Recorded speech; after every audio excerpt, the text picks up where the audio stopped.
अच्छा, ये अलग मॉड्यूल है ना। देखो आप लोगों का आज मैं पढ़ाऊंगा मॉड्यूल नंबर 5th, ठीक है। तो इसे मैं डालूंगा मैं मॉड्यूल नंबर 5th में भाई।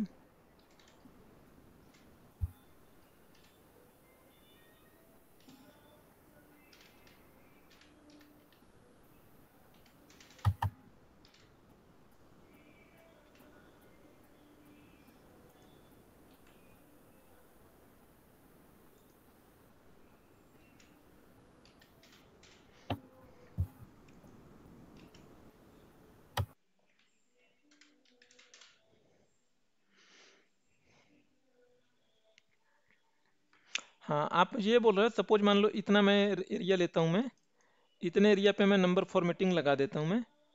एंड सपोज मान लो मैं यहाँ पे अभी कोई भी एक फॉर्मेटिंग लगाता हूँ, लाइक मैं लगाता हूँ लॉन्ग डेट का लगाता हूँ, सॉरी लॉन्ग डेट का नहीं लगा के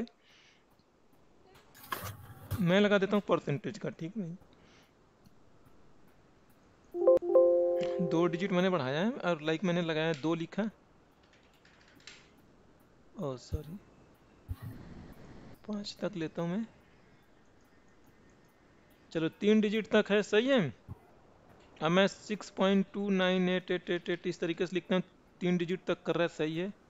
और नाउ मैं अब यहाँ पे लिखता हूँ। सर कंटिन्यूअस अगर उस पर करते आए तो। अच्छा, कंटिन्यूस करते हैं तो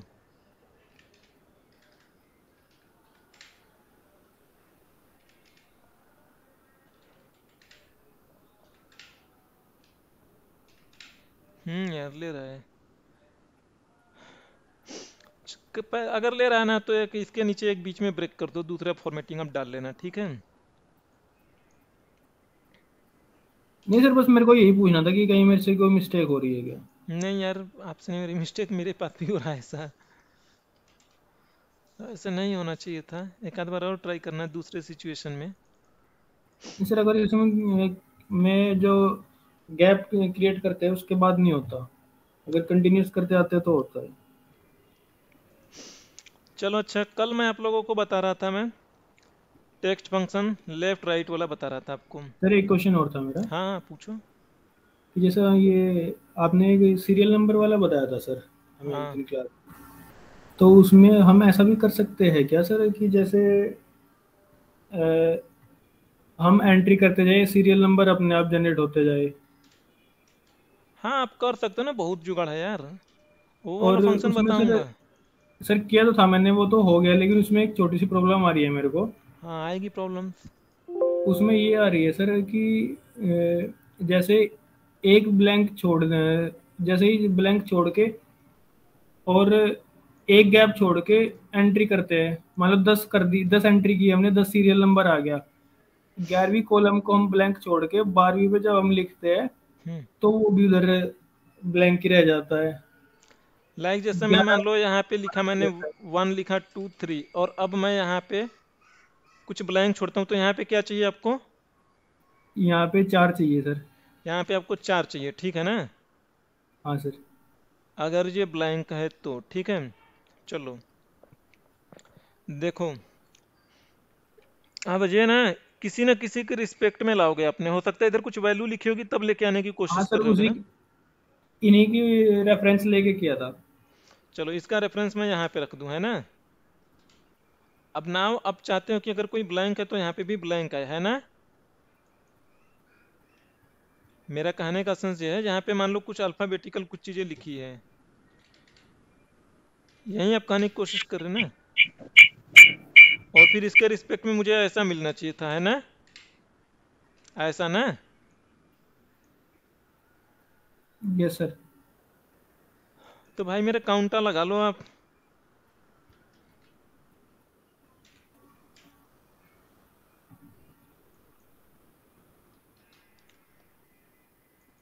ऊपर वाले को लॉक करो, ये काउंट करते हुए आगे बढ़ेगा। और इसी के बाहर एक इफ डाल देना, अगर वो 0 दे दे वहां पे तो।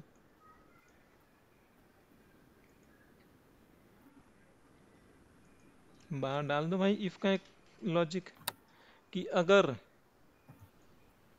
ये वाला बी वाला अगर आपका ब्लैंक है ना, B1 इक्वल्स टू ब्लैंक, तो यहाँ पे भी ब्लैंक आ जाए। कहाँ गड़बड़ हो रही है यार, कॉमा लगाना भूल गए हम, अदरवाइज वहाँ पे काउंट आता रहे।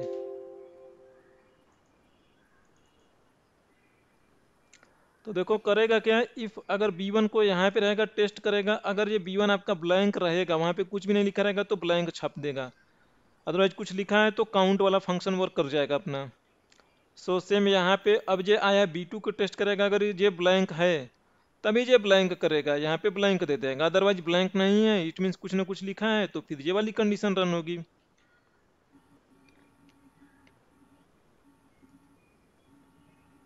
ठीक है। ठीक है सर। ऐसे और तरीकों से कर सकते हो, लेन फंक्शन से भी कर सकते हो कि अगर कुछ लिखा होगा तो लेंथ ग्रेटर देन 0 तो मैंने ये, लेंथ ही किया था। हाँ आप कैसे भी कर सकते हो।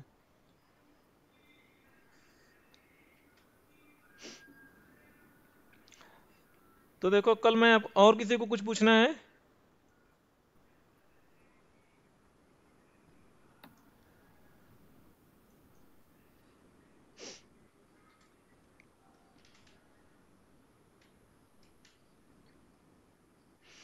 अब देखो कल मैं आप लोगों को लेफ्ट फंक्शन बताया था, लेफ्ट का आप लोगों को समझ आया ना, सर्च के जरिए कैसे करोगे, फाइंड के जरिए कैसे करना है, तो आप हमेशा लेफ्ट के जरिए करोगे, ठीक है।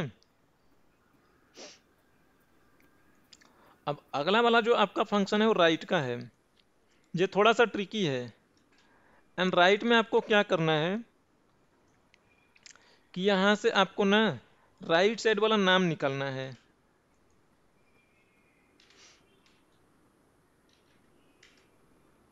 यहाँ पे राइट साइड वाला, अब देखो राइट वाला जो है, राइट का आपके पास एक फंक्शन होता है, यहाँ पे लाइक आपने राइट लिखा तो आप यहाँ पे पहला पैरामीटर है टेक्स्ट दोगे और कितने कैरेक्टर, तो राइट में आपको कितने नाम दिखाई पड़ रहे हैं, यानी कि राइट साइड से जो लास्ट नेम है कुमार है ना, कुमार में 5 कैरेक्टर हैं तो आप 5 लिखोगे।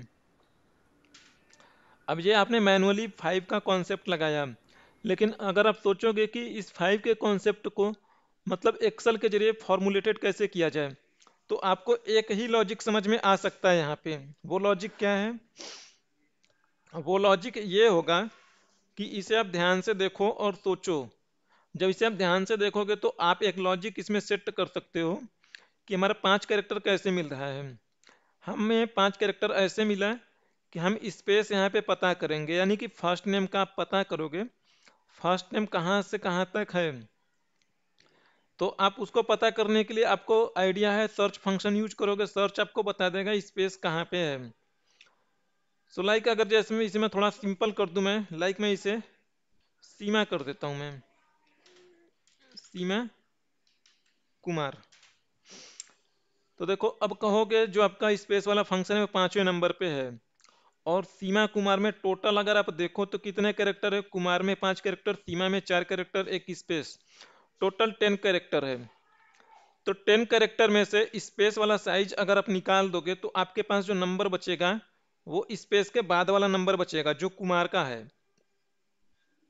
आप रिलेट कर पा रहे हो।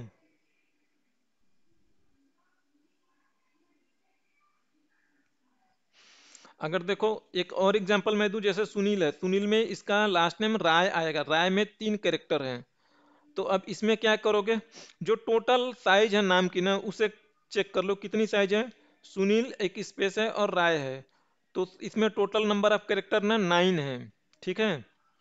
अब देखो 9 है ना, अगर स्पेस तक का आपने पता कर लिया, स्पेस आपका पड़ता है 6th नंबर पे, 6th पोजीशन पे, 9 में से अगर 6 को आप घटा दोगे तो आपके पास नंबर जो बचेगा 3 नंबर्स बचेगा, और राइट साइड से वही वाला नाम लेके आएगा राय को। तो हमें यही कॉन्सेप्ट यूज करना है। आप यूज करोगे लेन, और फिर इसमें से माइनस कर दोगे, कितने को माइनस करोगे, जहां से स्पेस मिल रहा है, तो स्पेस की पोजीशन आप पता कर लोगे, क्या आपको फाइंड करवाना है ये पता कर लो आपने, और फिर आपने पता कर लो A15। तो देखो आपके पास सबका साइज आ गया। एंड देखो ये कुछ जगह पे वर्क नहीं करेगा, कुछ जगह पे वर्क करेगा। सो देखो यहाँ पे अब यही वाला हमने जो फॉर्मूला तैयार किया, इसी फॉर्मूला को हम इसके अंदर भर देंगे।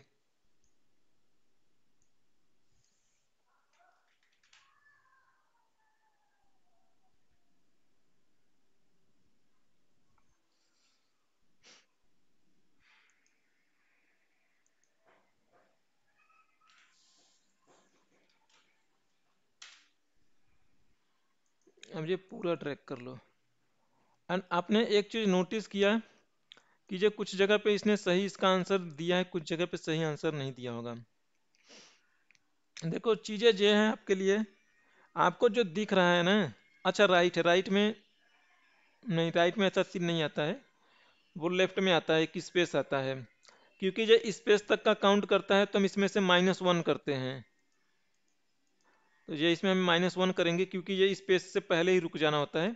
लेकिन इसमें ऐसा कुछ सीन नहीं होता आपका कि लास्ट वाला में स्पेस है, क्योंकि हम स्पेस तक काउंट करा ले रहे हैं तो हमें स्पेस को छोड़ के ही लास्ट नेम पता करना होता है। तो हमारे लिए उसकी कोई दिक्कत नहीं है। अब देखो इसमें एक चीज़ है, आपको दो चीज़ें आपने नोटिस किया होगा। आप कहोगे कि पटेल, इसमें खाली परिहार आना चाहिए और इसमें अग्रवाल आना चाहिए, ठीक है। ये आपके लिए कोई चैलेंज नहीं है। एक्चुअल में ये आप देखोगे कहीं पे भी इंटरव्यू में देखोगे ना, देखो अगर मैं कहूँ कि ना कोई लंबा चौड़ा नाम लिखा है, जैसे किसी का नाम लिखा है सिमरन राज बलवीर और ऐसे करके कुछ लिखा है ना, ये आपसे ऐसा किसी भी इंटरव्यू में ऐसे नहीं बोलेगा कि इसमें से आप लास्ट नेम निकाल के दे दो। ये जब भी आपको लास्ट नेम फर्स्ट नेम दिया जाएगा, आपको दो ही सिचुएशन होंगी। मिडल नेम हो सकता है कभी दिया जाए, लेकिन उसका ना पैटर्न होगा। क्योंकि अगर इस सिचुएशन में मैं आपको कहूँ ना कि लास्ट नेम निकालो ना, थोड़ा बहुत चैलेंजिंग है और उसका कोई सेंस नहीं बनता। क्योंकि फिर हर एक में ना 4 नाम होना चाहिए, अदरवाइज इसका भी फॉर्मूला आप गूगल करोगे मिल जाएगा। ये ज़्यादा कॉम्प्लेक्स होता है और मैंने रियल में उतना देखा नहीं है, तो मुझे उसका कोई सेंस नहीं लगता कि मैं वो फॉर्मूला आपको बताऊं जिसका यूज ना हो। तो आप यहाँ से कर लोगे, ठीक है। अदरवाइज देखो सच में ऐसा है ना, तो इसको एक बार और इसी फॉर्मूले के अंदर डालो। अब इसके अंदर डालोगे फिर इसमें से स्पेस निकालोगे और इसके बाद राइट से वो लेंथ का माइनस करके कर लोगे, हो जाएगा। कोई चैलेंजिंग नहीं है। लेकिन ऐसा कभी होता नहीं है रियल में, मैंने जितने इंटरव्यूज देखे हैं। आपने लेफ्ट का देखा, राइट का देखा, इसमें कोई डाउट आपको?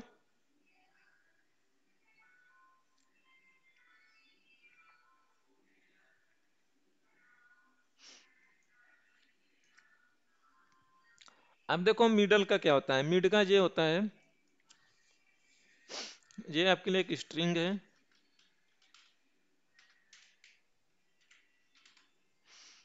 और यहाँ पे आपको मिड नेम चाहिए, ठीक है।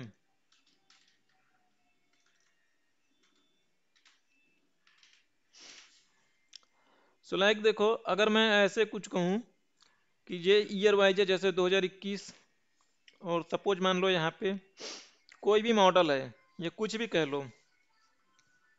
तो जैसे मैं यहाँ पे कहता हूँ X2 है, ये नोकिया का मॉडल है। एंड सेम ऐसे ही 2020 C1, अगेन ये नोकिया का मॉडल। एंड ऐसा ही कुछ भी पैटर्न ले लो, और ले लो लाइक सैमसंग का ले लो, आप कुछ भी ले लो, लेकिन देखो ना इनका एक पैटर्न होगा।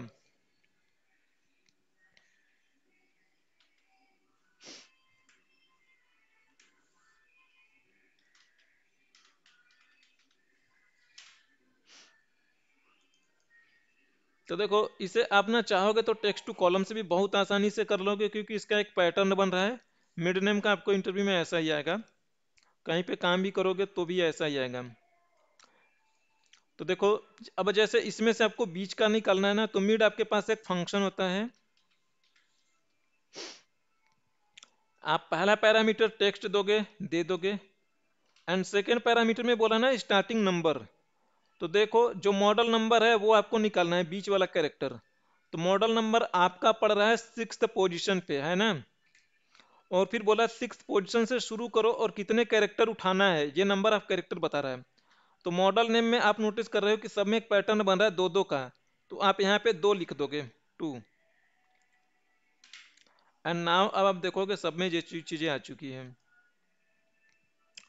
तो ये मिडल नेम है या मॉडल नेम है बीच का। और देखो इसमें आप चाहो तो और भी फॉर्मूला लगा सकते हो, अभी मैं सब्स्टिट्यूट सर्च बताऊंगा तो आप उसे इसमें इंटीग्रेट बहुत आसानी से कर पाओगे।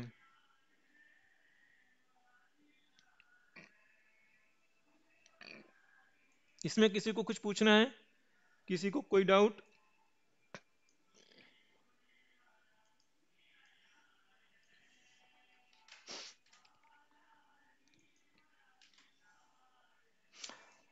अब देखो मिड हो चुका है, अब रिप्लेस देख लो एक बार आप। अब नाउ देखो रिप्लेस में क्या होता है ना, रिप्लेस और सब्स्टिट्यूट में आपको कंफ्यूज नहीं होना है। आपको शायद देख के लगेगा या नाम से लगता होगा दोनों एक जैसे हैं। तो देखो रिप्लेस क्या करता है आपके लिए, रिप्लेस एक फंक्शन होता है, ये भी ना चीज़ों को बदलता है। जैसे आप चाहते हो कि जहाँ पे x लिखा है वहाँ पे x हो जाए, ऐसा कुछ हो जाए। या जहाँ पे नोकिया लिखा है वहाँ पे नोकिया INC हो जाए पूरा नाम, या नोकिया कॉरपोरेशन हो जाए। या जहाँ पे 2021 लिखा है वहाँ पे ईयर हो जाए, या कुछ भी हो जाए। एंड आप इस तरीके की चीज़ें चाहते हो तो रिप्लेस में ना आपको वो चीज़ें बतानी पड़ती है कि वो वैल्यू ना कौन सी पोजीशन पर है। तो देखो ये बोला ओल्ड टेक्स्ट, ओल्ड टेक्स्ट में आपका वो टेक्स्ट आ जाएगा पूरा, ये वाला टेक्स्ट। अब किसे बदलना है, सपोज मान के चलो मैं ईयर को बदलने की कोशिश करता हूं। तो ईयर आप देखोगे स्टार्टिंग पोजीशन में ईयर लिखा है, और ईयर में आप 4 कैरेक्टर देख रहे हो, ठीक है। तो बताओगे कि ये पहले पोजीशन से तुम स्टार्ट करो ढूंढना। तो देखो स्टार्ट नंबर में हमने 1 दे दिया, नंबर ऑफ कैरेक्टर में मैं बोल रहा हूँ 4, जैसे कॉमा लिखोगे अगले पे आ जाएगा, और यहाँ पे मैंने 4 दे दिया। अब न्यू टेक्स्ट क्या हो जाए, वो जो हो जाए आप वो दे दो।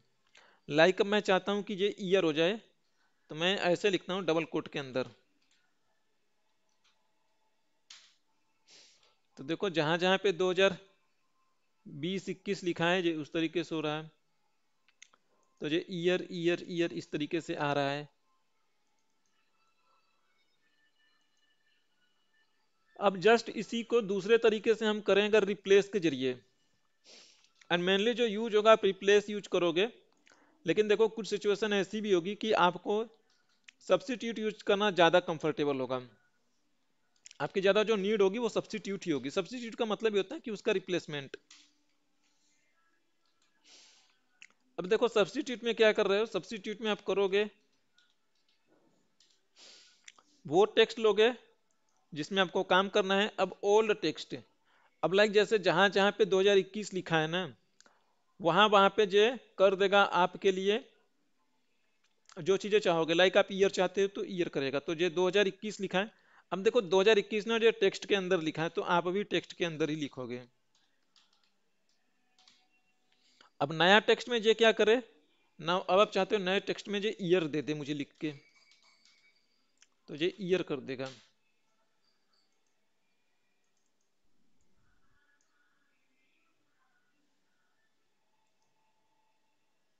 इसने यहाँ पे नहीं किया, क्या सीन है? अच्छा ये देखो इसमें हमने जब सब्स्टिट्यूट लगाया था तो हमने बोला है कि भाई जहां पे ये ईयर हो 2021 उसे सब्स्टिट्यूट करे। तो अब नोटिस करोगे 2021 खाली एक ही में मिला, उसे ईयर में चेंज कर पा रहा है, बाकी को वो ईयर में नहीं चेंज कर पा रहा है। लाइक अगर मैं इसे भी 2021 कर दूं तो देखोगे ये भी चेंज हो जाएगा।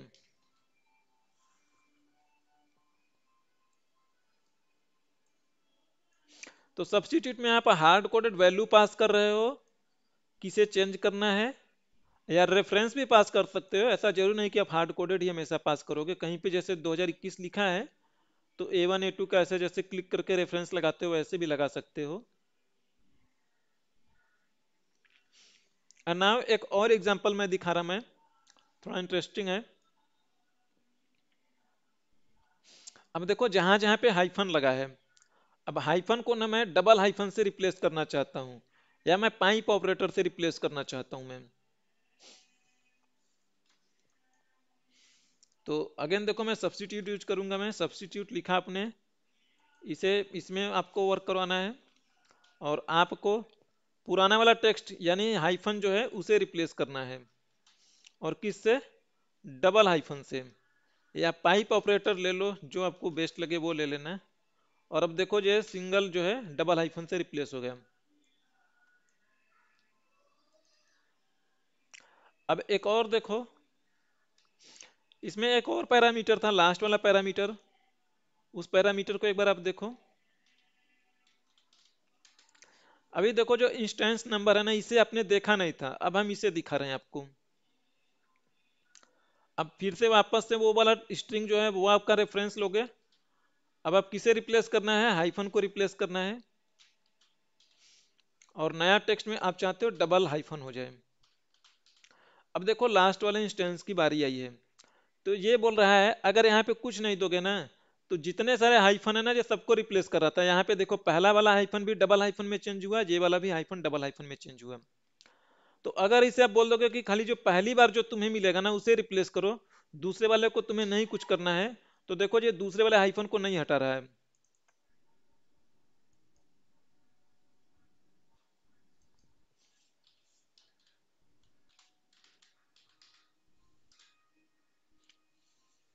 रिप्लेस में कोई ऑप्शनल पैरामीटर नहीं होता है, सब्स्टिट्यूट में आपके पास एक ऑप्शनल पैरामीटर है। इसमें किसी को कुछ पूछना है?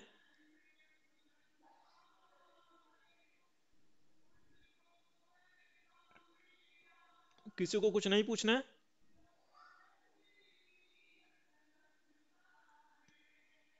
नहीं पूछना तो हम थोड़ा और आगे चलते हैं। देखो एक छोटा एग्जांपल ले रहा हूं आपके लिए। ऐसे इंटरव्यू में क्वेश्चन पूछे जाएंगे, ट्रिकी क्वेश्चन। देखो इंटरव्यू में ना हार्ड क्वेश्चन नहीं पूछे जाते, वो ट्रिकी क्वेश्चन पूछे जाते हैं। वो आपका ना लॉजिक चेक करते हैं कि आप लॉजिक कैसा लगा पाते हो।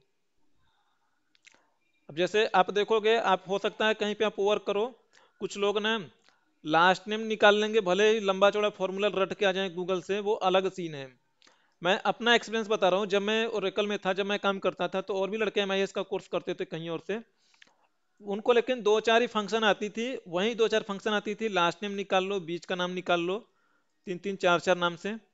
बट मैंने देखा आज तक भी वो मतलब उसी फील्ड में वर्क करते रह गए, उनका मतलब जॉब चेंज करना उनके लिए मुश्किल हो गया।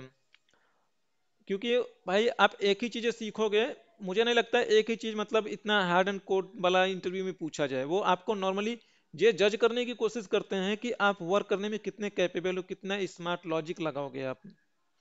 आपसे ये नहीं देखा जाएगा कि आप दो चार ही फंक्शन सीखे हो बहुत ही डीप लेवल का, वो मायने नहीं रखता। आपका लॉजिक बहुत अच्छा होना चाहिए और आपको चीजें ज्यादा एक्सप्लोर की होनी चाहिए। सो देखो अब आपसे अगर मैं एक लॉजिक से मैं बात कहूं कि मुझे बताओ ना इस नाम में ए कितनी बार आया है, तो आप कहोगे एम में एक बार, महेश में एक बार है, कुमार में दो बार है, अग्रवाल में चार दो बार है, तो टोटल चार बार हो गए। तो आपसे अगर मैं पूछूं कि फाइंड अकरेंस, 5 हो गया सर। आज कैसे हो रहे हैं भाई? अच्छा हाँ, फाइंड अकरेंस ऑफ ए। तो देखो सब्स्टिट्यूट जो होता है ना, सब्स्टिट्यूट वो होता है भाई केस सेंसिटिव होता है, ठीक है। केस सेंसिटिव का मतलब अगर छोटा ए और बड़ा ए लिखा है तो उन दोनों को अलग अलग तरीके से ट्रीट करेगा। तो देखो अब इसमें आपको बताना है कि ए कितनी बार है, जो थोड़ा सा ट्रिकी है। तो देखो हम क्या करेंगे ना, अब देखो एक लॉजिक सोचो आप, इसमें से आपको ए बताना है कितनी बार है। आपके पास एक्सेल में कोई ऐसा फॉर्मूला नहीं कि जो ए को काउंट कर ले कितनी बार आया है। आप एक लॉजिक लगा सकते हो, इस टोटल पूरे की लेंथ आप काउंट कर लो कितनी है इसकी साइज, तो आप एक लेन फंक्शन लगा लो, ठीक है। ये हो गया 20। एक अगर मैं ये 20 है तो बिना ए के इसकी साइज कितनी होगी। यहां से अगर मैंने ए हटा दिया, अभी मैं छोटे वाले ए की मैं बात करूं, बड़ा वाला मैं बाद में दिखाऊंगा आपको मैं।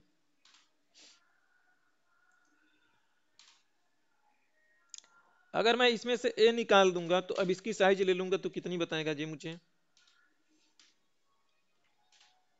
16। और तो ऑब्वियसली अगर मैं तो 20 में से 16 घटा दूंगा तो इट मींस कि जितने ए गायब हुए हैं उतने नंबर्स आप कम हुए हैं ना, इतने करेक्टर। तो आसानी से अब आप कर पाओगे। तो यही करो आप, सब्स्टिट्यूट लगाओ,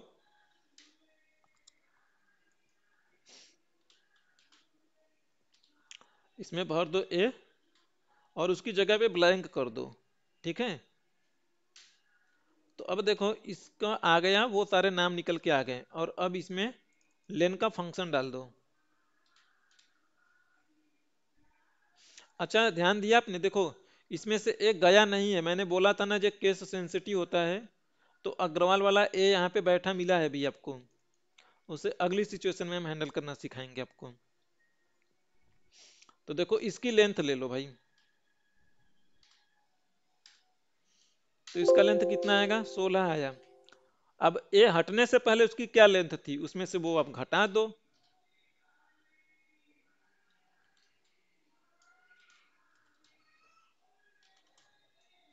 कितने हो गए आपके, 4, यानी जो हमारा स्मॉल वाला ए था वो 4 बार है।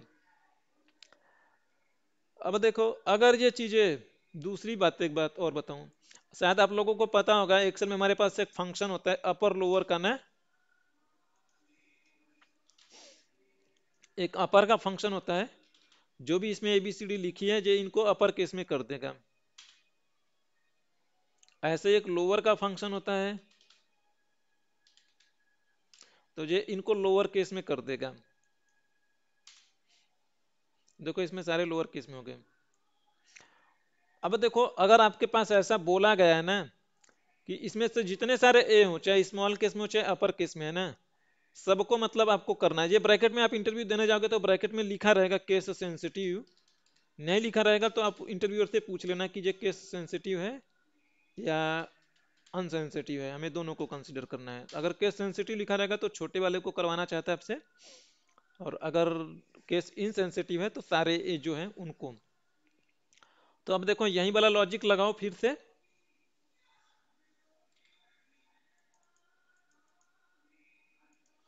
केस इनसेंसिटिव लिख देता हूं मैं। तो अब देखो क्या करोगे, अब आप ना इसमें जो सारी चीजें लिखी है ना उनको या तो अपर केस में कर लोगे या स्मॉल केस में कर लोगे, तो आपको जो बढ़िया लगे वो कर लो। अगर मैं इसे अपर में कर दूंगा मैं, तो ये क्या होगा, अब ये अपर केस में हो गया, सारी चीजें अपर केस में हो गई। अब इसमें अपर केस हो गया तो ऑब्वियसली मेरा जो भी लिखा है ए वो भी अपर केस में हुआ। अब ये जो अपर लिखा है ना इसी को सब्स्टिट्यूट के अंदर डालो आप। अब ये अपर केस है मेरा, तो अपर केस में वर्क करेगा मेरा मस्त एकदम। तो अब अपर केस में तो मैं भी अपर केस ही लिखूंगा इसके अंदर, और इसको मैं ब्लैंक करवाऊंगा। तो देखो अब की बार ये देखो अग्रवाल में से भी ए हट गया। अब लेन लिखो जो भी आपका लेंथ है, लेन H32 जो है उसका रेफरेंस माइनस इसका लेंथ ले लो।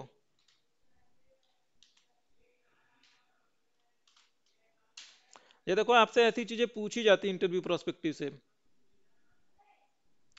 अब जितने सारे फॉर्मूला होंगे ये ड्रैग कर देना, जितने सारे नाम लिखे होंगे सबका आ जाएगा, ऐसे ड्रैग कर दोगे आप। इसमें किसी को कोई डाउट, कुछ पूछना है, कोई confusion?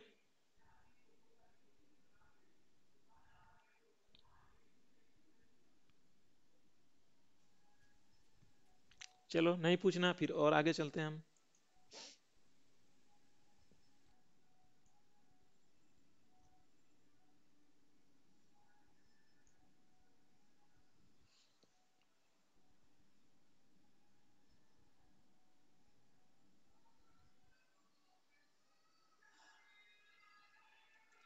Oh sorry,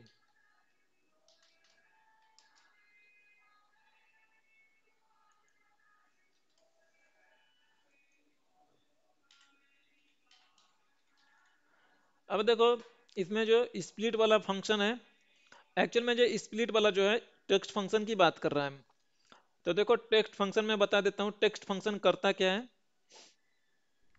text function एक फॉर्मेट पे वर्क करता है। अब सपोज मान लो टेक्स्ट फंक्शन की अगर मैं कहूँ, जैसे यहाँ पे आपने आज की जो डेट ले लिया, ठीक है। अब देखो इसमें आपके पास एक फंक्शन होता है टेक्स्ट करके।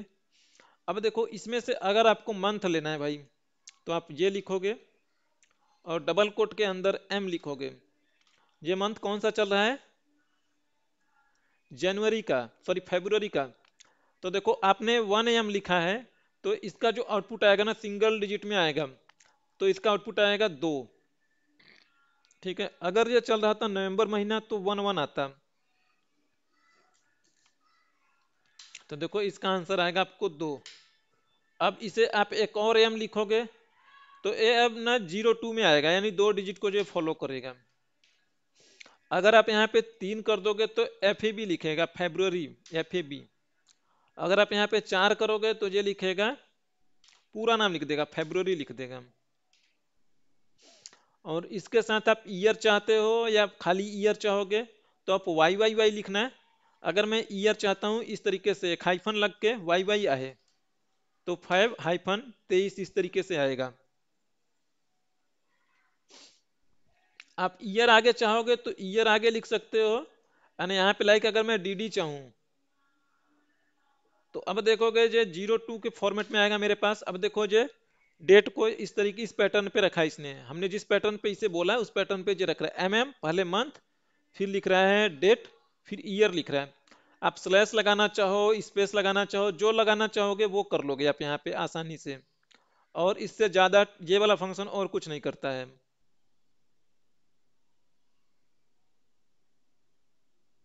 ठीक है, ये जो दूसरा पॉइंट है इसमें लिखा और तीसरा पॉइंट है सेम ही है। इफ एल्स आपको मैं बता चुका हूं मैं, और व्हाट इफ एनालिसिस ये रियल में कभी यूज नहीं होता है, बट एक बार मैं बता दूंगा आपको। ये मिलता है I think what if analysis, ये है, इसका रियल में कभी यूज नहीं होता, बट एक बार मैं आपको जरूर बता दूंगा इसका मैं।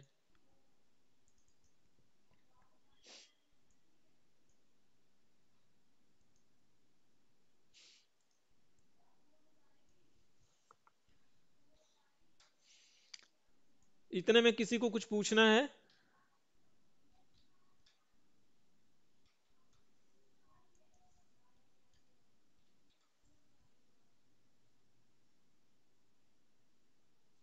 किसी को कुछ नहीं पूछना है?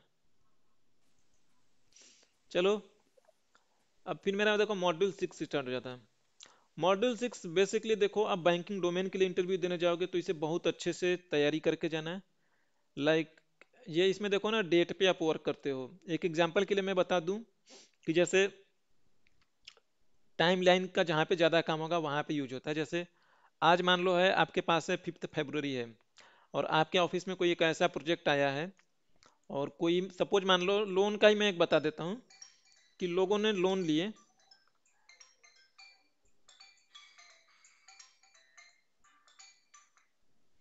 लोगों ने लोन लिया है।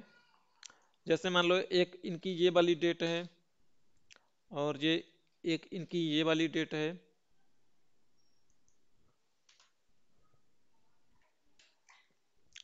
अब होना चाहिए कि ना इनको 10 बिजनेस डे का टाइम दिया गया है, या 25 या 40-45 बिजनेस डे का टाइम दिया गया है कि उस टाइम पे इनका कलेक्शन आना चाहिए, या ये इनका मतलब जो भी टास्क है वो कंप्लीट होना चाहिए। अब मैं कहूँ कि 20 बिजनेस डे इनको दिया गया। अब 20 बिजनेस डे का मतलब ये है कि उसमें हो सकता है सिचुएशन ये होगी कि उसमें आप सैटरडे को एक्सक्लूड करोगे और संडे को भी एक्सक्लूड करोगे। सपोज मान लो आपकी ऑफिस में 6 डे वर्किंग होती है तो आप खाली संडे को एक्सक्लूड करोगे। तो संडे को एक्सक्लूड करके 20 डेज को कौन सा डेट पड़ेगा वो डेट आपको निकालनी हो। ऐसे सारे जितने भी ऑपरेशन होंगे वो सारे आप इन्हीं के अंदर आप देखोगे। एंड सपोज मान के चलो बीच में कुछ छुट्टी आ रही है, उस छुट्टी को आप कैसे कैलकुलेट करोगे वो सारा सीन आप यहाँ पे देखोगे। तो इसे एक अलग शीट में दे रखता हूं मैं। अब देखो, create design calendar using different date function, week day, week number, end of month, end of date. चलो पहले ये सारे फंक्शन देख लो आप। वीक डे, देखो वीक डे क्या होता है, आपने वीक डे लिखा है यहाँ पे। अब देखो ये लिख रहा है return a number from 1 to 7 identifying the day of week of a date. तो इसमें आप एक डेट दोगे, उस डेट पे ये उसका ना दिन बताएगा कि ये अगर देखो संडे होगा तो 1, मंडे होगा तो 2, एंड सो ऑन, ऐसे ही 7 तक जाएगा जी। ठीक है, एक चीज और जान लो, एक्सेल में आपको आज का डेट जानना हो तो टुडे लिखोगे, और हम इस टुडे को बार बार उसमें यूज करेंगे। टुडे से आपकी आज की डेट बताएगी। लेकिन इसी सीट को जब आप कल ओपन करोगे तो कल जो है ना 6 फरवरी अपने आप हो जाएगा। टुडे आपका वोलेटाइल फंक्शन होता है, इट मीन्स कि ये चेंज होता रहता है। कल देखोगे कल की डेट बताएगा, परसों देखोगे तो ये अपने आप 7 तारीख हो जाएगा। तो वोलेटाइल फंक्शन का मतलब होता है ये हमेशा चेंज होता रहे अपने सिस्टम के अकॉर्डिंग। तो देखो आपने इसमें वीक डे दिया,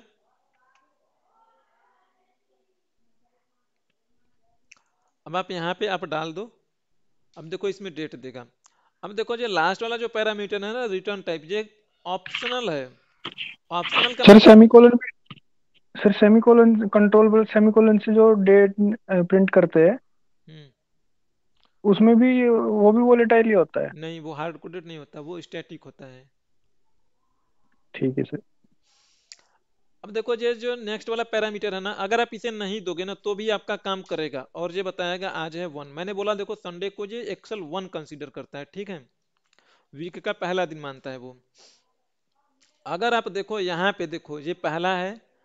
अगर आपकी जो बिजनेस है, हो सकता है आप किसी ऐसी कंपनी में काम करते हो जो मुस्लिम कंट्री से डिराइव हो रही हो, तो वहां पे वो लोग फ्राइडे को बिजनेस का पहला दिन मानते हैं, ठीक है।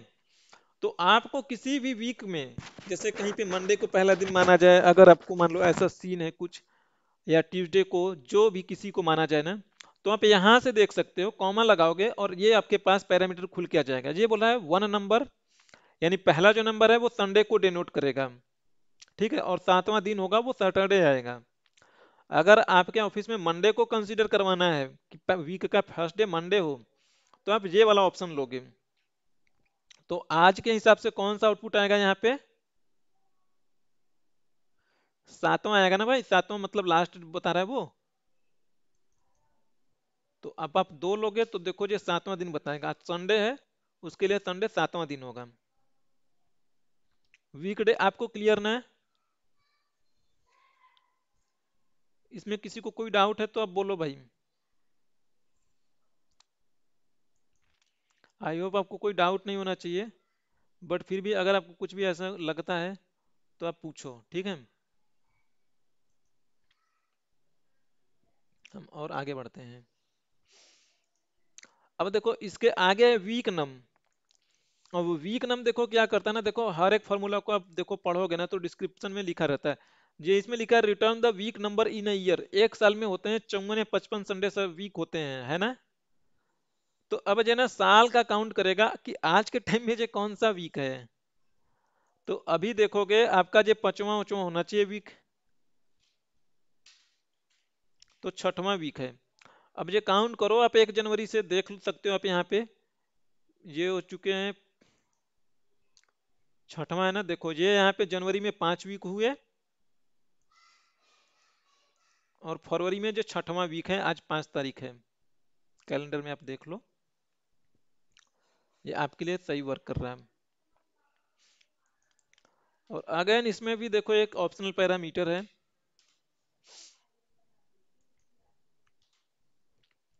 अब ये डिपेंड करता है, हम तो ऐसे इंडिया में जनरली लोग यही वाला फॉलो करते हैं, संडे को फर्स्ट डे मानते हैं।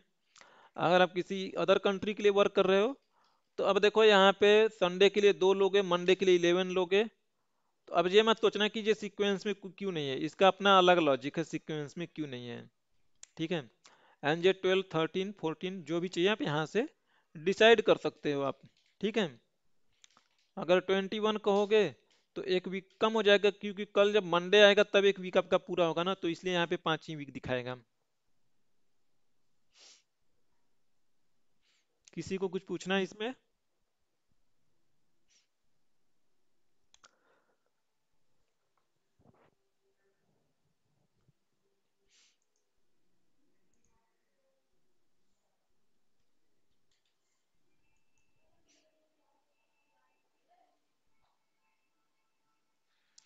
अब देखो मैं इसमें ना एक, हाँ कहिए, किसी को कुछ पूछना है तो। अब इसमें मैं कुछ डेट जोड़ता हूँ रैंडम बिटवीन करके, 1 से लेके 4 तक ऐड करता हूँ मैं। तो ये मैंने कुछ डेट जनरेट कर लिया है।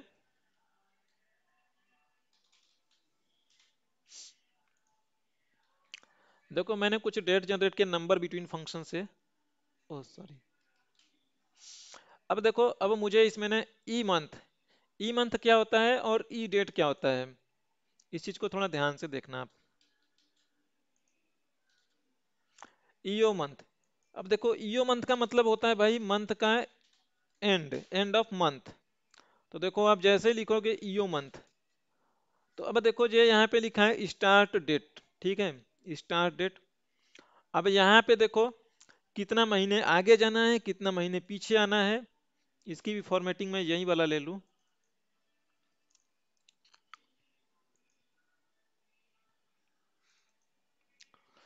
तो अगर आपने ये चीज इसमें नोटिस किया हो, देखो ये कितना है इसमें लिखा है, ये लिखा है 5 अगस्त, है ना, सॉरी, इसमें लिखा है 8 मई, है ना। देखो इसमें पहले आपकी डेट आ रही है, उसके बाद मंथ आ रहा है, ये इंडियन फॉर्मेट है। एक्चुअल में मैं काम करता हूँ यूएस फॉर्मेट के लिए ज़्यादा करके, तो थोड़ा कन्फ्यूजन हो रहा है, बट लेकिन ठीक है, इंडियन फॉर्मेट फॉलो करो। तो देखो इसमें लिखा है 8 मई, है ना, और आपने उसमें एक महीना जोड़ा है, तो ये क्या हो गया, अब ये चला गया एक महीने आगे और जून का महीना ले रहा है और उसकी एंड वाली तारीख ले रहा है, ठीक है। अगर देखो आपको सेम महीने का जानना होगा ना, किसी भी मंथ की एंड वाली तारीख आपको यहाँ हमेशा दिखानी हो, कुछ भी करना हो, तो आप यहाँ पे 0 लिखोगे भाई। तो देखो अब जो सेम हर एक डेट का ना एंड वाली तारीख दे रहा है।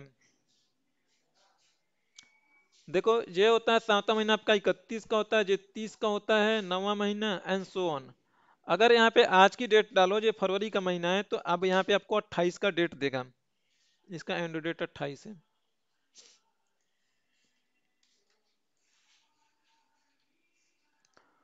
अब सेम यहाँ पे अगर आप फॉलो करने की कोशिश करो कि मुझे ना पिछले महीने की तारीख जाननी थी, अभी जो जनवरी गया है उसका, मतलब अभी जो करंट मंथ में हूँ इसका फर्स्ट डेट जाननी हो या कुछ भी जानना हो, तो यहाँ पे जो लिखा है आप वहीं अगेन यहाँ पे फॉलो करोगे, ईओ मंथ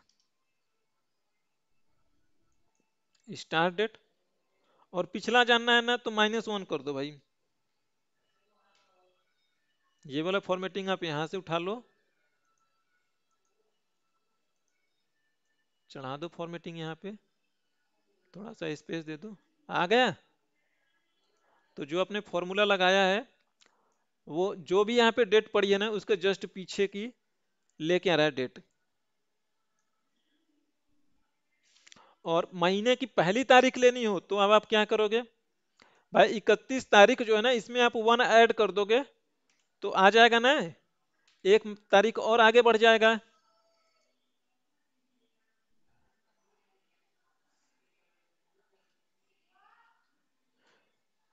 देखो इसमें लिखा है 31 जनवरी, है ना, तो आप इसमें 1 अगर आप ऐड करोगे तो ये आ गया ना 1 फरवरी। तो देखो आपने जो भी महीना लिया है यह है 5 फरवरी, और हर एक का फर्स्ट डेट लेके आना है, तो आप इस तरीके से लेके आ जाओगे। थोड़ा सा उसमें चेंजेस करो, आइडिया लगाओ, सारी चीजें हो जाएंगी आपसे। ये देखो ध्यान से पूछो अगर इसमें कोई किसी को डाउट हो, क्योंकि ये थोड़ा ट्रिकी होता है, इसमें आप अपना अलग अलग लॉजिक लगा रहे हो और इंटरव्यू में गए वो कुछ पूछ लिया नहीं है आंसर कर पाए, तो फिर चैलेंजिंग है आपके लिए।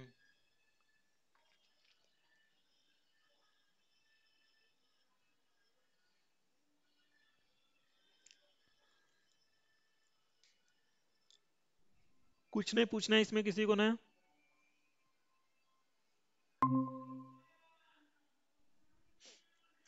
चलो फिर हम आगे बढ़ते हैं।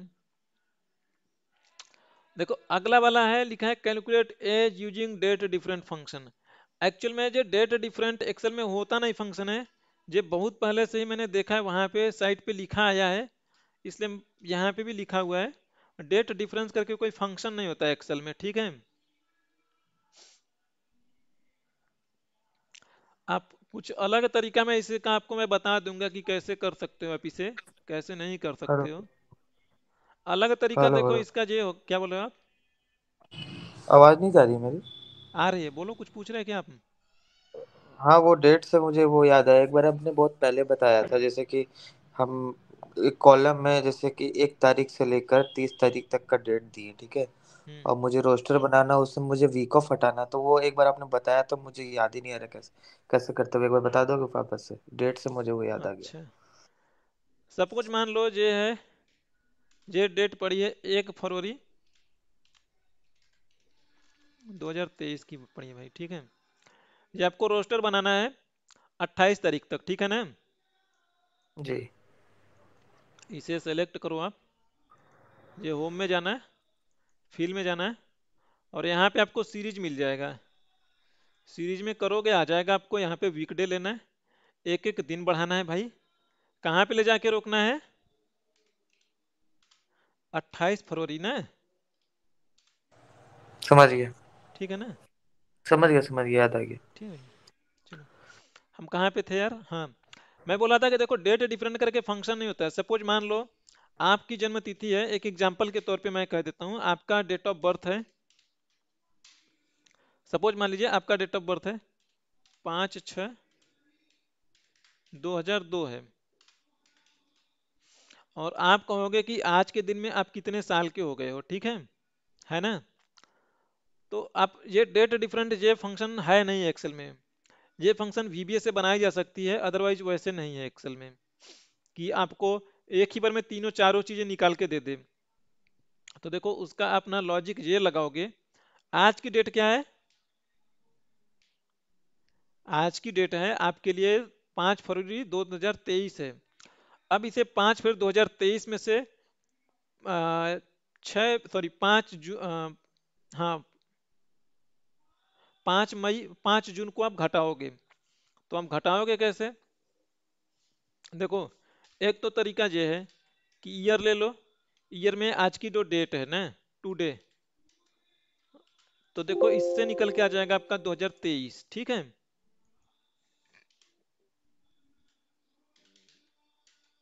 अब इसमें से ईयर निकाल लो, इसमें से ईयर निकल के आ जाएगा 2022, सॉरी 2002 है यहाँ पे, और आज की डेट, ठीक है। अब देखो ये आपका आंसर आ चुका है, बट ये आंसर ना आपका डेट फॉर्मेट में है, तो ये दूसरे तरीके से दिखा रहा है आपको, इसे नंबर में चेंज कर लो। तो ये बता रहा है कि आप 21 साल के हो चुके हो, ठीक है। ये तो देखो एक जनरल नॉर्मल फॉर्मेट है। दूसरे तरीके से आप ऐसे कर सकते हो, एक डेट देखो, डेट भी निकालनी हो, कुछ भी निकालना हो, तो आप उस चीज को मैं बता रहा हूं मैं। अगर टुडे का फंक्शन मैं इसके अंदर भरने की कोशिश करूं, नहीं ये डेट फॉर्मेट पे वर्क करेगा। अब देखो ये इस तरीके से आपका आ चुका है। अब अपने यहाँ पे ईयर को कंसीडर कर लिया। अब सेम इसी में से आप मंथ भी एक्सट्रैक्ट करोगे, इसमें से मंथ निकाल लो भाई, और आज की डेट में से मंथ निकाल लो, टुडे डाल दो, तो ये दूसरा महीना। अब देखो डेट ऑफ बर्थ जो है, आप ये चीज उसमें एक लॉजिक लगा दोगे इफ के जरिए कि अगर ये डेट ऑफ बर्थ मेरी ना, ये आज की मंथ से अगर बड़ी हो, सॉरी आज का मंथ अगर उससे बड़ा हो, तो 1 साल और जुड़ जाए, अदरवाइज वो उससे कम ही रहे। अब ये कहने का मेरा सेंस ये है कि अभी फरवरी का महीना चल रहा है, तो अभी मतलब 22 साल के हुए नहीं हो। जब ये इसमें चला जाएगा, यानी जब ये वाला मंथ, ये आज का जो मंथ है 6 से बड़ा हो, तो ये इसमें एक और +1 ऐड हो जाए। लेकिन इस लेवल की कॉम्प्लेक्सिटी नहीं पूछी जाती, इस लेवल की कॉम्प्लेक्सिटी सिक्वल उक्वल के प्रोस्पेक्टिव के इंटरव्यू से पूछी जाती है, अदरवाइज एक्सेल में इस कॉम्प्लेक्सिटी के साथ नहीं पूछी जाती है। बट करोगे थोड़ा बहुत प्रैक्टिस हो जाएगा आपसे। इसी में एक मंथ का लगा देना फंक्शन कि इफ मंथ करके इतने से बड़ा हो, है ना। मंथ निकाल लोगे जो भी आपने ये निकाला है, कि अगर ये वाला इससे बड़ा हो, तो जो मेरा ईयर है इसमें ये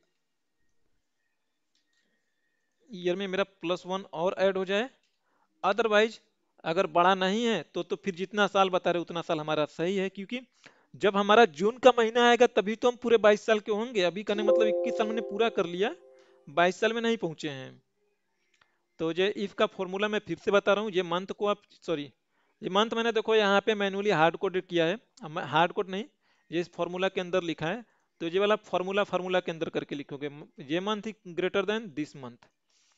अगर ये बड़ा होगा तो ये उसमें +1 ऐड होगा, अदरवाइज जो हमारा ईयर है वो आ रहा है, वो सही ईयर है। तो ये लॉजिकल क्वेश्चन है, ये क्वेश्चन आप सेट कर लोगे, लगा लोगे।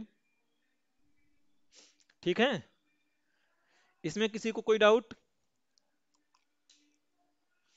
अब जो मेन इंटरेस्टिंग है आपके लिए, देखो डेट टाइम का मैंने आपको बता दिया। डेट टाइम में किसी को कोई डाउट है, पूछना है तो पूछ लो, नहीं तो ये तो वैसे मैंने ये क्वेश्चन में भी दिया है आपके टेस्ट में, तो ये नहीं बताने की कोशिश कर रहा वैसे मैं, बट आपको लगता है पूछूं तो पूछ लो आप। जब मैं नंबर फॉर्मेट बता रहा था तो मैंने बता चुका था।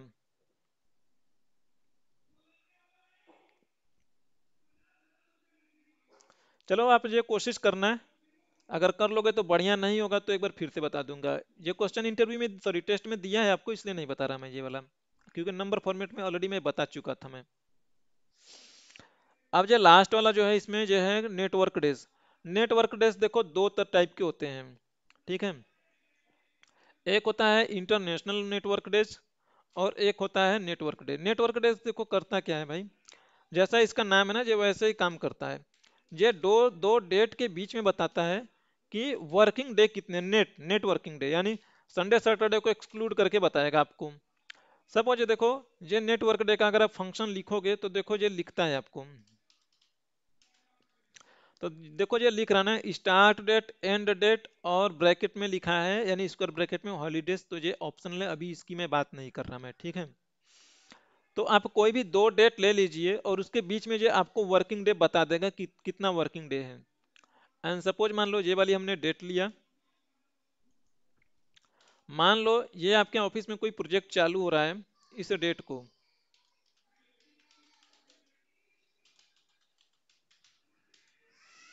एंड इसका मान लो डेडलाइन दिया गया है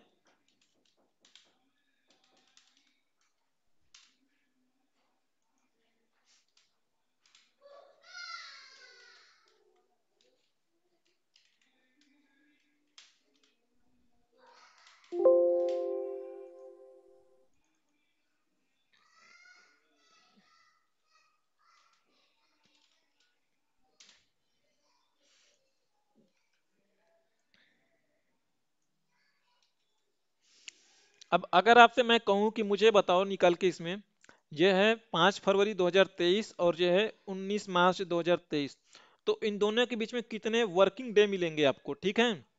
number of actual business day. तो देखो अब आप यहाँ पे नेटवर्क डे का फंक्शन लगाओगे, अब लिखोगे नेट वर्क डे। अभी देखो नेटवर्क डे बता रहा हूं मैं, इसके नीचे इंटरनेशनल वाला है, उसके इसके बाद उसे देखूंगा मैं। तो देखो नेटवर्क डे में आपने ये वाला दिन डेट लिया और एंड डेट ये वाला लिया, तो देखो ये बताया कि इसमें आपको 30 डेज का बिजनेस डे मिल रहा है, ठीक है। 30 डे का नेटवर्क डेज आपको मिल रहा है। अब देखो इसमें क्या है, एक और जो ऑप्शनल पैरामीटर है हॉलीडेज। हॉलीडेज क्या करता है, अभी तो देखो ये आपके ऑफिस से संडे सैटरडे वाला जो हिसाब किताब है वो कर रहा है, और जो हॉलीडेज है, अगर जैसे मैं कहूँ कि ना आपके पास कुछ छुट्टी की लिस्ट दे दूं मैं। अब देखो आपके ऑफिस में मान लो छुट्टी है, होली की छुट्टी है, सपोज मान लो होली, मुझे ध्यान नहीं है, आई थिंक 7 मार्च को है होली, है ना। तो देखो 7 मार्च को एक होली की छुट्टी मान लो आप, और मैं मान लेता हूँ एक 8 तारीख को भी छुट्टी है,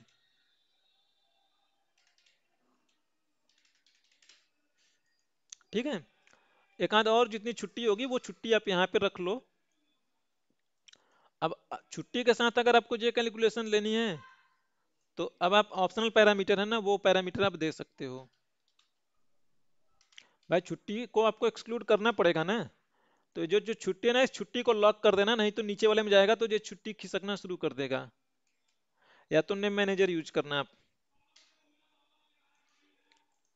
तो अब देखो जो भी डेट इस डेट के बीच में पड़ेगी, उस डेट में से ये वाली छुट्टी ना अपने आप सब मतलब सब्सट्रैक्ट हो जाएगी, घट जाएगी। तो जो पहले 30 दिन का था, यानी कि 2 फरवरी से लेकर 19 मार्च के बीच में, तो अब 2 दिन छुट्टी पड़ रही, तो ये 2 दिन बिजनेस डे कम हो गया मेरा।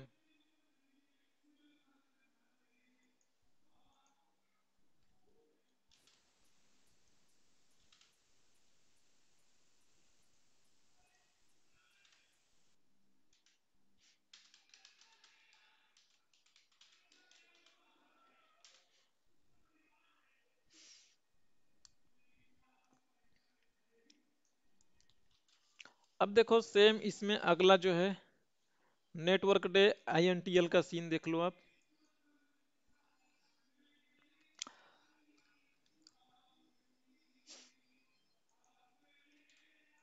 ये भी वैसा है। अब देखो इंटरनेशनल लग गया है इसमें, तो अब इसके नाम से आप समझ जाओगे कि अब इसमें देखो आपके पास कोई फ्लेक्सिबिलिटी नहीं थी, सैटरडे संडे या फ्राइडे को छुट्टी कंसीडर करना आपके पास वैसी कोई फ्लेक्सिबिलिटी नहीं थी, लेकिन यहाँ पे आपको फ्लेक्सिबिलिटी मिलेगी। तो देखो नेटवर्क डे लिखो आप, और ये वाला ले लो इंटरनेशनल वाला। पैरामीटर लगभग दोनों का सेम है। अब यहाँ पे आपसे एक पैरामीटर एडिशनल आ गया जहाँ पे आपसे आपका वीकेंड पूछा जा रहा है। तो स्टार्ट डेट ले लो प्रोजेक्ट की, फिर एंड डेट ले लो, और वीकेंड में अब आपसे पूछा जाएगा भाई अगर मान लो आपके कंट्री में ना सैटरडे संडे को छुट्टी होती है तो आप 1 वाला पैरामीटर लोगे। अगर आपके यहाँ पे संडे और मंडे को छुट्टी होती है तो 2 वाला पैरामीटर लोगे। खाली ऐसे तो वन सारी पढ़िए, अगर खाली संडे को छुट्टी होती है तो 11 वाला पैरामीटर लोगे, खाली अगर मंडे को छुट्टी होगी तो 12 वाला। तो इसमें आपको सारे जो भी कॉम्बिनेशन है वो सारे कॉम्बिनेशन मिल जाएंगे, तो आपको जो लेना है वो ले लो। अब सपोज मान लो मैं कहता हूँ कि मेरा जो प्रोजेक्ट है वो दुबई या किसी गल्फ कंट्री का है जहाँ पे फ्राइडे को छुट्टी होती है, तो फ्राइडे वाला ले लो पैरामीटर। और आपके कुछ जो भी हॉलीडे के जो लिस्ट है ना उस हॉलीडे के लिस्ट को आप सेलेक्ट कर लो। आप सेम वैसा ही है, जो स्क्वायर में पैरामीटर है स्क्वायर ब्रैकेट में, तो आप इसे इग्नोर भी कर सकते थे, लेकिन इसे लॉक जरूर करना, नहीं तो नीचे जब ये वाला फॉर्मूला मूव होगा ना, यहाँ पे जब नीचे मूव होगा तो ये भी मूव होना शुरू कर देगा। बस अब आपको बिजनेस वर्किंग डे मिल जाएंगे यहाँ से आराम से।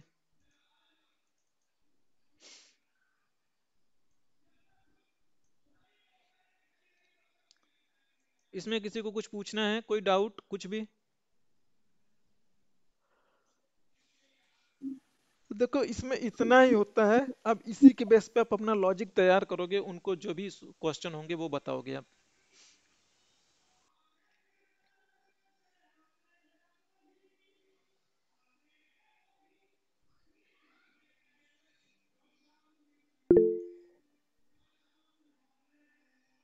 चलो बढ़िया प्रवीर, आप समझ गए भाई।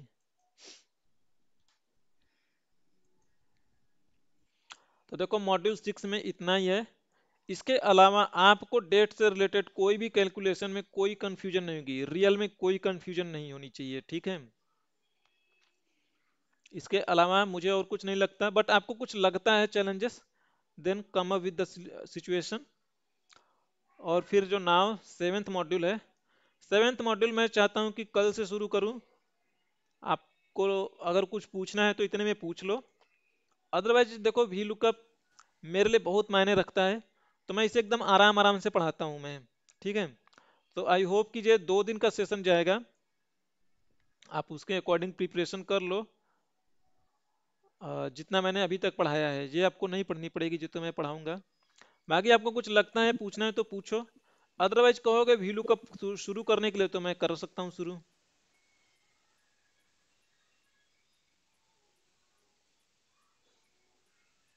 देखो अभी तक जितने सारे फंक्शन पढ़े हो ना, लेफ्ट राइट मिड वाला, वो सारे फंक्शन इसमें यूज होंगे वी लुकअप में। ऑलमोस्ट बहुत सारी चीजें इसमें यूज होंगी, वाइल्ड कार्ड भी यूज होगी, मैच भी इसमें यूज करेंगे, बहुत सारी नई नई चीजें यूज करेंगे।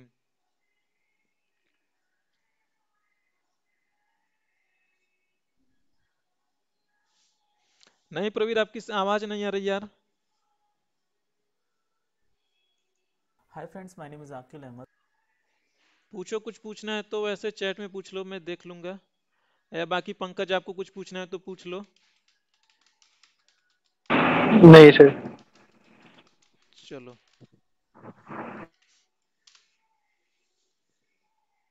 अब देखो कुछ अच्छा, थोड़े जो कुछ नॉर्मल फंक्शन है वो बता देता हूँ, एक एक दो दो लाइन वाले फंक्शन।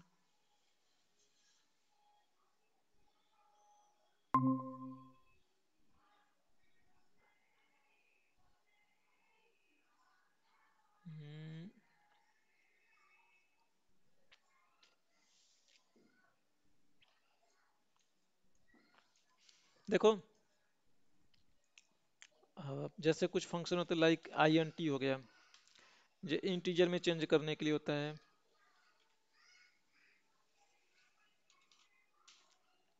ये और एक फंक्शन होता है डेट से रिलेटेड होता है यार। हम्म ये एक आस्की वैल्यू के लिए होता है। देखो ये फंक्शन पुराने वर्जन में आस्की नाम से होगा, और ये फंक्शन चलता है कोड के नाम से चलता है और कैर के नाम से चलता है। एक RND फंक्शन होता है जो नॉर्मल फंक्शन है, पावर फंक्शन होता है, स्क्वायर, इन सब चीज़ों के लिए। देखो सबके अंदर ये राउंड ब्रैकेट लगेगा, अगर मैं भूल रहा हूँ तो आप समझ लेना कि फंक्शन है। तो देखो मैंने कल बता दिया था कि हर एक के अंदर लगेगा। अब एक मॉड फंक्शन होता है मॉड्यूलस के लिए, जिससे आप शेष कहते हो, जिसमें आप डिवाइड करते हो, ये उसके लिए यूज होता है। और फंक्शन होते हैं सीलिंग एंड फ्लोर करके होता है फंक्शन। वैसे जो जनरली इंटरव्यू में नहीं पूछा जाता है, बट पूछ भी लिया जाता है, हम कह नहीं सकते, थोड़ा लेकिन कम पूछा जाता है। ये जो पूछे जाते हैं आपसे मेनली वो इंडेक्स, मैच, कंडीशनल फॉर्मेटिंग, वो ज़्यादा पूछे जाते हैं, बट ये भी पूछ लिया जाता है। मैं ये नहीं कह सकता कि ये नहीं पूछा जाएगा। कॉन्किटिनेट आपने ऑलरेडी देख लिया है, तो ये इसमें कुछ वैसा सीन नहीं, लेकिन ये किसी और के साथ लग के आपके फॉर्मूला को पावरफुल बनाते हैं, इसलिए टाइम है मैं आपको बता देता हूँ। लेन आपने देखा है, रिप्लेस भी आपने देख लिया है, सब्स्टिट्यूट भी देख लिया आपने, upper lower proper, mean max आपने देख लिया है, अपर और लोअर आपने देख लिया। एक प्रॉपर होता है, प्रॉपर फंक्शन होता है, और कौन से होते हैं, मेनली देखो इतने ही होते हैं जो मेरे से छूट रहा था। बाकी फिर भी मेरे मन में कुछ आएगा तो मैं आपको वो चीज़ें भी बता दूंगा मैं, लेकिन जो इम्पोर्टेंट है वो इतने ही है। देखो अब INT फंक्शन क्या करता है, देखो ये कुछ कितने फंक्शन है, 11 फंक्शन है, ठीक है। देखो INT फंक्शन ना जो डेसिमल का पार्ट है उसे ये निकाल के आपको देता है, यानी नॉन डेसिमल वैल्यू, जैसे लिखा है 2.685। अब इसमें से आपको खाली 2 चाहिए, तो आप INT लिखोगे। INT stand for integer, integer का मतलब होता है ना नॉन डेसिमल वैल्यू, ठीक है। तो देखो इसको बताया आपको, इसने बताया 2। देखो मैंने अभी बोला आस्की जो लिखा है ये पहले चलता था 2003-2007 वाले एक्सेल में। अब आस्की नाम से तो नहीं है, लेकिन वही काम हमारा कोड और कैर करता है। एक्चुअल में जो ABCD जितने भी सारे ऑपरेशन 2 3 4 5 आप जो भी सारे ऑपरेशन करते हो कंप्यूटर में, कंप्यूटर के लिए वो ना 0 और 1 के फॉर्मेट में होती है सारी चीजें, और 0 और 1 के फॉर्मेट में जो भी चीजें होती है कंप्यूटर उन्हें ना एक आस्की वैल्यू के जरिए समझ पाता है, जो आस्की वैल्यू वो बाइनरी से रिलेट होती है। अब जैसे मैं कहूँ कि देखो यहाँ पे कोड वाला लिखता हूँ मैं, अब देखो जो मैंने कोड लिखा, तो अब इसमें कोई भी एक नंबर दोगे, जैसे आपने ए लिखा, तो देखो जब आप ए लिखते हो छोटा ए और बड़ा ए कंप्यूटर के लिए जो दोनों डिफरेंट है, ठीक है। अगर आप देखो छोटा ए लिखते हो तो क्या होता है, बड़ा ए लिखते हो तो क्या होता है। एंड एक्चुअल में अगर आप देखोगे छोटा ए जो है इसकी आस्की वैल्यू 65 है, और बड़े वाले ए की, और छोटा वाला ए लिखोगे आप तो उसकी आस्की वैल्यू आई थिंक 100 के ऊपर है शायद। देखो 97 है। हो सकता है आप शायद कहीं पे पढ़ते भी होंगे या कहीं लॉगिन करते हो ब्राउजर पे या कहीं पे, तो आपको आता है कि ना आप अपना password lower and upper case दोनों में मिक्स करके लिखो। एक्चुअल में होता क्या है कि अगर आप इन दोनों का आस्की वैल्यू निकालने की कोशिश करोगे, इनका बाइनरी कॉम्बिनेशन निकालोगे ना, तो इसका छोटा वाला जो ए होता है उसका बाइनरी कॉम्बिनेशन बड़ा आता है। जैसे वैसे देखो जो आउट ऑफ कोर्स है, बस ऐसे जान लो फिर भी।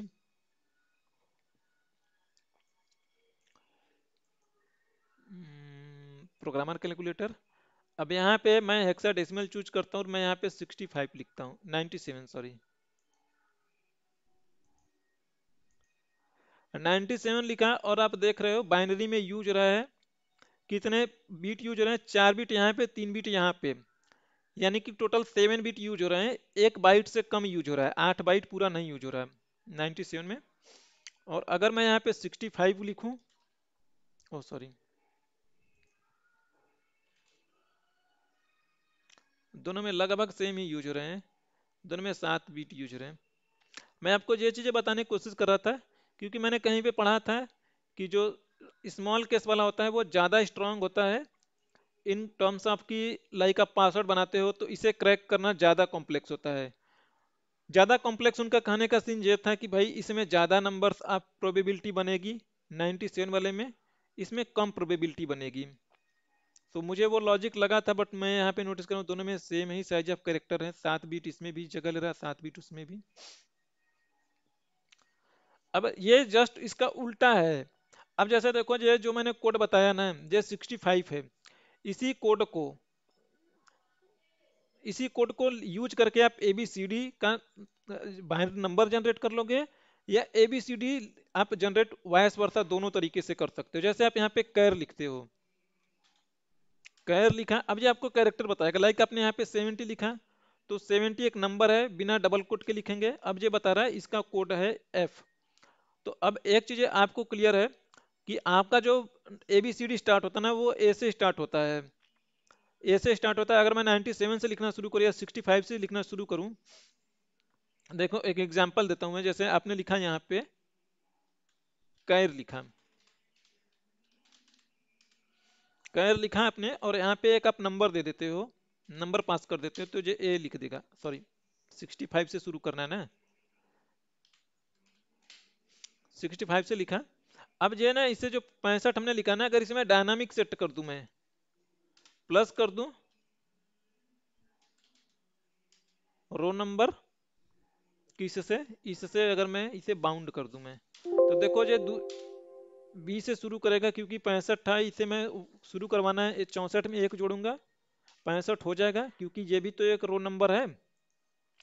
अब इसे ड्रैग कर दो, ABCD आपका लिख जाएगा। तो हमने ज्यादा ड्रैग कर दिया था, तो बाकी आगे की भी सिंबल लिखने लगा, क्योंकि सारी जो ABCD कीबोर्ड पे आपकी होती है, हर एक ASCII वैल्यू से कनेक्टेड होती है।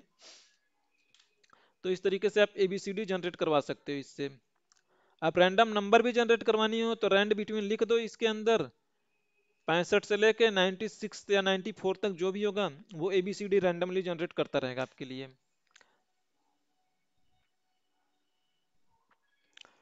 अब ये रैंड फंक्शन जो होता है, रैंड फंक्शन आपके लिए नंबर जनरेट करता है, ये 0 और 1 के बीच में नंबर जनरेट करके देगा हमेशा।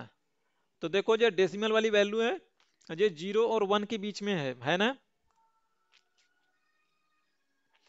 जितनी बार डिलीट बटन प्रेस करोगे कहीं पे, या एंटर बटन प्रेस करोगे, ये रहेगा, चलता रहेगा। ये हमेशा 0 और 1 के बीच में नंबर जनरेट करेगा आपके लिए। अब ये पावर वाला फंक्शन है, किसी का स्क्वायर करना है, कुछ भी करना है, जैसे आपको मान लो 5 का स्क्वायर करना है, तो यहाँ पे 2 लिखो, तो 50 25 हो गए। और इसे आप डायरेक्टली ऐसे भी लिख सकते हो, 5 लिखो, और ये आपके कीबोर्ड में ना नंबर 6 पे एक होता है बटन, तो ये भी अगर मैं इसे दिखाऊं आपको, तो इस वाले बटन की बात कर रहा हूं मैं, ये वाला बटन जो 6 पे है, इसे कैरेट बोलते हैं, ये भी एक पावर का बटन है। तो आप डायरेक्ट भी लिख सकते हो, आप पावर 3 करना है तो हो जाएगा आपका 125 एंड सो ऑन, ऐसे करते रहो। अब एक मॉड फंक्शन होता है, मॉड आपको शेष बताता है, रिमाइंडर। जैसे मैं कहूं कि आप मॉड कर रहे हो, आपने 5 में भागा देना है, यानी 5 डिवाइड करने 2 से, तो अब ये देखो नंबर बोल रहा है और ये डिवाइडर बोल रहा है, तो इसका आंसर मिलेगा आपको 1, ठीक है, क्योंकि ये आपको रिमाइंडर बता रहा है। सीलिंग और फ्लोर का मैं कल बताऊंगा आपको मैं, कॉन्किटिनेट आप लोग देख चुके हैं। अब जो प्रॉपर है ना, प्रॉपर जो भी आपकी टेक्स्ट लिखी है ना, उनके हर एक वैल्यू को, वो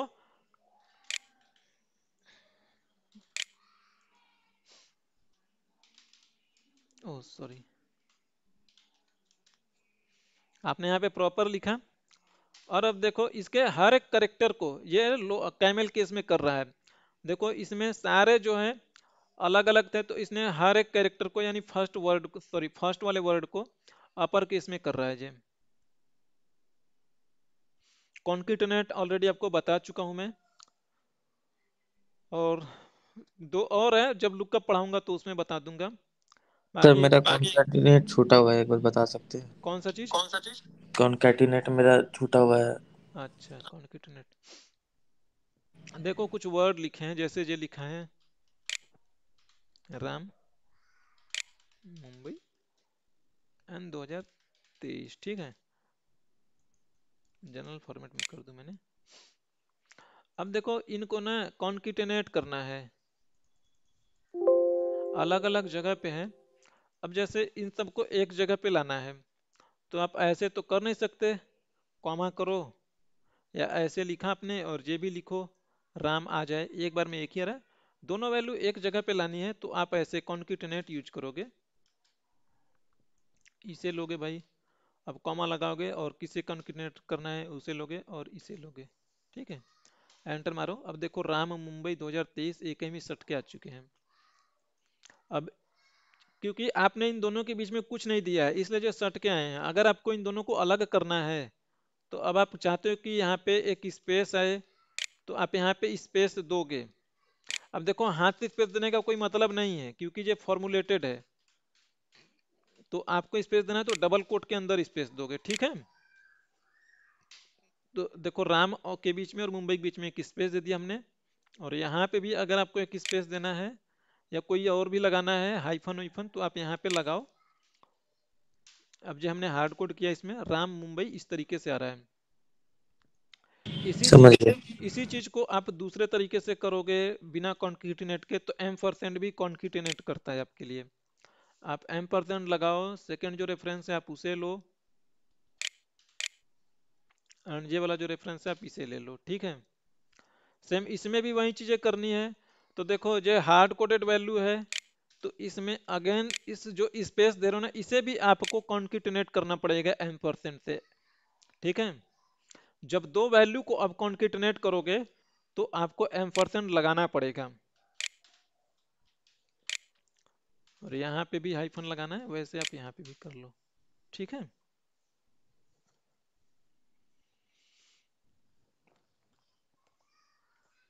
किसी को कुछ पूछना है?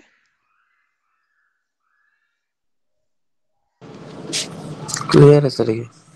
चलो ठीक है, फिर मिलते हैं कल। कल लुकअप बताऊंगा मैं, लुकअप में कल तो भी लुकअप ही चलता चला जाएगा आई होप, और सॉरी कल तो नहीं, फ्राइडे को जब भी ये मिलेंगे। फ्राइडे को ना? हम्म, टेस्ट कब तक सबमिट करना है सर? आप मंगलवार तक कर दीजिए या बुधवार तक कर दीजिएगा, मंडे ट्यूसडे या वेडनेसडे तक भी कर दोगे तो भी चल जाएगा। ठीक है सर। ठीक है, अब जितना पढ़े हो मैं सारे को क्वेश्चन बनाना शुरू करूंगा फटाफट फटाफट, फिर आप वो ट्यूसडे वेडनेसडे को दोगे तो फिर मैं एक और आपको सेट भेज दूंगा मैं बना के, मॉड्यूल 3rd और 4th का भी कवर करके। तो इस तरीके से साथ में सारी चीज़ आपकी कवर अप होती चली जाएंगी। ठीक है, अगला टेस्ट सर मॉड्यूल 3 से स्टार्ट होगा कि फर्स्ट हाँ, से लेकर कंटिन्यू? न- हो सकता है मॉड्यूल 1 का भी मुझे कोई अच्छा क्वेश्चन मिलेगा तो वो भी डाल दूंगा ओके मैं। Okay okay. ठीक है, बट प्राइमरली जो रहेगा मॉड्यूल 3rd और 4th का रहेगा, 5th का भी हो जाएगा उसमें, 6 तक हो जाएगा यार, क्योंकि ये जो 5th वाला है इसमें तो खाली 4-5 ही चीजें हैं, पहले की चीजें क्लियर है इसमें। यस सर, क्योंकि स्प्लिट करके टेस्ट लोगे ना तो ज्यादा अच्छा रहेगा, फिर लास्ट में एक इकट्ठा एकदम पूरा जितना पढ़ा है उसका अलग से ले लेना। हाँ, तो स्प्लिट करके ही तो है। अब देखो ये हाँ तीसरे हाँ वाला वही जो मैं है चौथा, और ये बीच का एक छूटा है, तो अभी जो हम्म। मैंने पढ़ा है तो ये भी आपका कवर हो जाएगा, इसमें ज़्यादा था नहीं, लेकिन ये चीज़ें देखो बहुत मायने रखती, बहुत इंपॉर्टेंट है ये, लगभग मैंने देखा है हर मैनेजमेंट में यूज होता है, डेट से रिलेटेड। पूरा WFM इसी भी चलता है सर। हाँ, तो चलो मैं आपको भेज देता हूँ। ठीक है सर। ठीक है, थैंक यू गाइस।